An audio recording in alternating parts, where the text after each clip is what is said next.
Welcome back to my channel. আজকে share করব মটরশুঁটি কীভাবে 1 বছরের জন্য ফ্রিজে এইভাবে সংরক্ষণ করে রাখা যায়। আর এইভাবে সংরক্ষণ করে রাখলে মটরশুঁটির রঙটাও ঠিক থাকবে আর স্বাদেরও কোনো রকম পরিবর্তন হবে না। তো অফ সিজনে আমরা মটরশুঁটি একটু দাম দিয়ে কিনে থাকি, আবার অনেক সময় পাওয়া যায় না। তো এখনও পুরোপুরি গরম পড়েনি, বাজারে মটরশুঁটি পাওয়া যাচ্ছে। তো আমরা চাইলেই কিন্তু মটরশুঁটি বাজার থেকে কিনে এইভাবে সংরক্ষণ করে 1 বছরের জন্য ফ্রিজে রেখে দিতে পারি। তো আমি 500 গ্রামের মতো মটরশুঁটি নিয়েছি।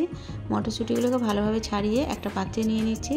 আর অনেক সময় মটরশুঁটির দানার ভিতরেও পোকা থাকে, সেটা দেখে একটু সাবধানে এই ছাড়ানোর কাজটা করতে হবে। তো ছাড়াবার পর মটরশুঁটিকে ধোয়ার প্রয়োজন পড়ে না, তারপরেও যদি মনে হয় আপনারা ধুয়ে নিতে পারেন। তো আমি সবগুলো মটরশুঁটিকে ছাড়িয়ে এই পাত্রে নিয়ে নিয়েছি। আর পাত্রে নেওয়ার পর এগুলোকে আমি সেদ্ধ করে নেব হালকা একটু। তো সেদ্ধ করার জন্য আমি গ্যাসের উপর একটা প্যান বসিয়ে দিয়েছি। আর প্যানে একটা বড় গ্লাসে 2 গ্লাসের মতো পানি দিয়ে দেবো। পানিটা একটু বেশিই লাগে। তারপর এতে দিয়ে দেবো 2 চামচের মতো চিনি। চিনিটা দিলে মটরশুঁটির রঙটা ঠিক থাকে, তার জন্য দেয়া। আর এই সেম চামচের আমি 1 চামচ দিয়ে দেবো নুন। নুনটা দিলে মটরশুঁটিটা ভালো থাকবে এবং স্বাদটাও ঠিকঠাক থাকবে। তো নুনটা দেওয়ার পর আমি এই চিনি আর নুন মিশিয়ে নেব। আর গ্যাসের ফ্লেমটা মিডিয়ামে আছে। এরপর যখন পানিটা হালকা একটু গরম হবে, তারপর আমি ছাড়িয়ে রাখা মটরশুঁটিগুলো দিয়ে দেবো। আর মটরশুঁটিগুলো দিয়ে মটরশুঁটিগুলো যখন পুরোপুরি ভাজতে শুরু করবে, তখন কি করব, আমি নেড়ে ছেড়ে এগুলোকে তুলব। তো যতক্ষণ না ভাসে আমি ততক্ষণ কিন্তু অপেক্ষা করব। 1 থেকে 2 মিনিট মিডিয়াম ফ্লেমে রাখার পর নিচে যে মটরশুঁটিগুলো ডুবে আছে ওইগুলো উপর দিকে ভেসে উঠবে।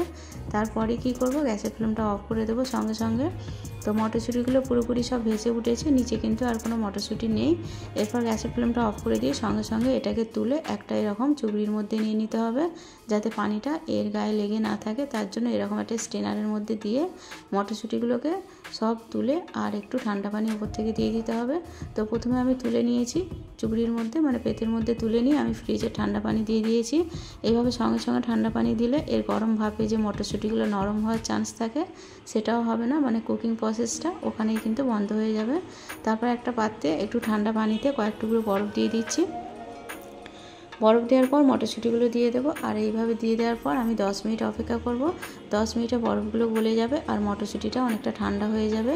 আর এইভাবে বরফ দিলে মটরশুঁটির রঙটাও কিন্তু ঠিকঠাক থাকবে। আর পানিটা যখন পুরোপুরি ঠান্ডা, মানে বরফগুলো গলে যাবে, 10 মিনিট পর আমি মটরশুঁটিগুলো এই পানি থেকে তুলে নেব। দেখুন মটরশুঁটির কালারটাও খুব সুন্দরভাবে আছে, কোনো রকম কালারটা নষ্ট হয়ে যায়নি। আর বরফটাও ঠিকঠাকভাবে গলে গেছে। এরপর আমি ছাঁকনির সাহায্যে ছেঁকে ওই চুবড়ির মধ্যে, মানে পেটের মধ্যে তুলে নেব। তুলে নেওয়ার পর সবগুলো যখন আমার তোলা হয়ে যাবে, তখন পানিটাও ভালোভাবে ঝরে যাবে। আমি কি করব, এই মটরশুঁটিগুলোকে একটু মিলিয়ে দেবো, মানে একটা সুতির কাপড়কে ভালোভাবে বিছিয়ে দিয়ে তার উপর মটরশুঁটিগুলো ঢেলে দেবো। ঢেলে দেওয়ার পর হাতে করে চারিদিকে স্প্রেড করে দেবো।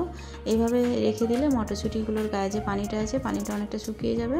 আর এই সুতির কাপড় দিয়ে ওপর থেকে হালকা একটু গড়িয়ে গড়িয়ে মুছে নেব। খুব ভালোভাবে মটরশুঁটির গায়ে যে পানিগুলো আছে ওইগুলো এই কাপড়ের সাহায্যে ভালোভাবে মুছে নিতে হবে, তা না হলে কিন্তু পানি রয়ে গেলে ওইগুলো পরে বরফ জমে যাবে। আর মটরশুঁটির গায়ে বরফ জমলে মটরশুঁটিটা খারাপ হয়ে যাওয়ারও চান্স থাকে। তো যার জন্য পানিটা খুব ভালোভাবে শুকনো করে মুছে নিতে হবে। এভাবে মুছে নেওয়ার পর 1 থেকে 2 মিনিট রেখে দিলে মটরশুঁটিগুলো অনেক বেশি ঝরঝরে হয়ে শুকিয়ে যাবে। তারপর একটা পাত্রে নিয়ে নেব। নিয়ে নেওয়ার পর আমি কি করব, একটা প্লাস্টিকের যে ব্যাগগুলো থাকে, মানে যে কাপড়ের ব্যাগগুলো হয়, সেরকম ব্যাগের মধ্যে নিয়ে নেব। তো এই ব্যাগগুলো এমনি বাড়িতে জামা কাপড় কিনলে এই প্লাস্টিকের ক্যারি ব্যাগগুলো দেয়। তো এরকম ব্যাগও নিতে পারেন, আবার এরকম না থাকলে যে জিপলক ব্যাগগুলো কিনতে পাওয়া যায়, তো সেই ব্যাগের মধ্যেও এরকমভাবে নিয়ে নিতে পারেন। তো আমি চেষ্টা করি বাড়িতে থাকা জিনিসই ব্যবহার করতে, মানে আলাদাভাবে কিনে বা খরচ না করতে। তার জন্য আমি এরকম প্লাস্টিকের যে পেপারগুলো হয় নিয়ে নিয়েছি। নিয়ে এর মুখটা বন্ধ করে এইভাবে ডিপ ফ্রিজে রেখে দিলে এটা কিন্তু এইভাবে ভালো থেকে যাবে। আর এরকম ব্যাগেই মটরশুঁটি বেশি ভালো থাকে। তো এরকম ব্যাগ ছাড়াও কিন্তু আপনি চাইলে এরকম প্লাস্টিকের ডিপের মধ্যে রেখে দিতে পারেন। আর এরকম প্লাস্টিক বয়মের মধ্যে রাখলে এটাকে ডিপ ফ্রিজে রাখতে হবে। আর যদি কাঁচের বয়মের মধ্যে রাখেন সেক্ষেত্রে কিন্তু সেটা নর্মাল ফ্রিজে রাখলেই হবে। আর এরকম প্লাস্টিক বয়ম না থাকলে, মানে এরকম না রাখতে চাইলে প্লাস্টিকের যে টিফিন বাক্সগুলো হয় সেই টিফিন বাক্সের মধ্যেও রেখে আপনি ডিপ ফ্রিজে রেখে দিতে পারেন 1 বছরের জন্য। তো এরকম প্লাস্টিক টিফিন বাক্স তো এগুলো 1 বছরের জন্য ভালো থাকে ডিপ ফ্রিজে রাখলে। আর তাছাড়াও কিন্তু প্লাস্টিকের যে ক্যারি ব্যাগগুলো হয়, মুদিখানার মাল কিনলে যে ব্যাগগুলো আমরা মানে মাল নিয়ে আসি, সেরকম ব্যাগের মধ্যেও এই মটরশুঁটিগুলো রেখে মুখটা ভালোভাবে বন্ধ করে দিলে এই মটরশুঁটিগুলো ডিপ ফ্রিজে 1 বছর ভালো থাকে। আর কোনো রকম ছিদ্র না থাকলেই হবে, আর মুখটা ভালোভাবে বন্ধ করে দিতে হবে। তো ভিডিওটা ভালো লাগলে প্লিজ একটা লাইক করে দেবেন। আর ভিডিওটা দেখার জন্য সবাইকে অসংখ্য ধন্যবাদ। ভালো থাকবেন সবাই।